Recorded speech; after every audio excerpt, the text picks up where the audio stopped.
Con Stefano Dal Santo a commentare purtroppo un'altra sconfitta di misura, 2-1 in casa contro Bassano 54, e le viste la trasferta importante di Giovinazzo.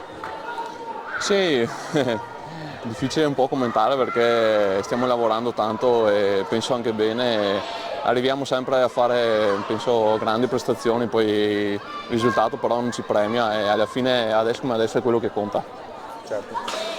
E per quanto riguarda Giovinazzo, noi sì lo guardiamo, ma dobbiamo pensare a noi stessi e il cammino è quello nostro, non dobbiamo pensare a quello che fanno o non fanno loro, perché sennò ci condizioniamo. No, dovete andare a giocare là, far vedere quello che sapete fare. Anche questa sera avete lottato con una squadra obiettivamente in forma, che vi ha messo in difficoltà con la pressione alta, con il recupero a palla immediato, con le qualità dei propri singoli, ma avete ribattuto colpo su colpo e agli ultimi secondi, addirittura in 5, avete veramente costruito anche una buona opportunità di un non nulla, siete andati vicini al pareggio.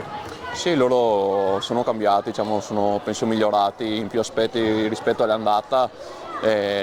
Questa sera comunque le occasioni noi le abbiamo fatte, poi c'è da dire che di là c'era anche un portiere che stasera ha parato quel che doveva fare, quindi niente, dobbiamo continuare a crederci e pensare, sperare che le capacità comunque ce le abbiamo per fare bene, per salvarci e salvare questa stagione.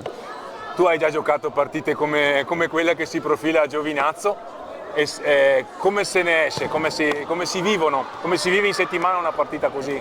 No, è chiaro che ci sarà la tensione, ma penso che abbiamo giocatori esperti che devono indirizzare anche questa pressione nei più giovani nel modo corretto, arrivare là con tanta voglia di vincere, sapere che sarà una battaglia infinita su tutti gli aspetti, non solo di gioco ma anche mentale e fisica, perché loro daranno l'animo, ma come noi siamo due squadre che devono lottare per la salvezza e quindi una delle due... Comunque non sarà decisiva, perché ormai è ufficiale, Breganze farà i play-out e si giocherà la salvezza.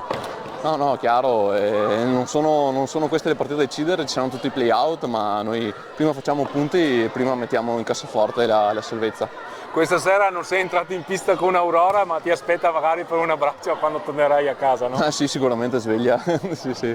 Lei peccato che non può venire a vedersi sempre. Diciamo che mi manca un po' la famiglia negli spalti, però so che mi segue, ecco, quindi... È stato bello vederla entrare prima di Breganze e Trissino, chissà che ci fai un altro regalo prima di fine stagione. La salvezza? Sì, e Aurora in pista a festeggiarla col papà. Sicuramente.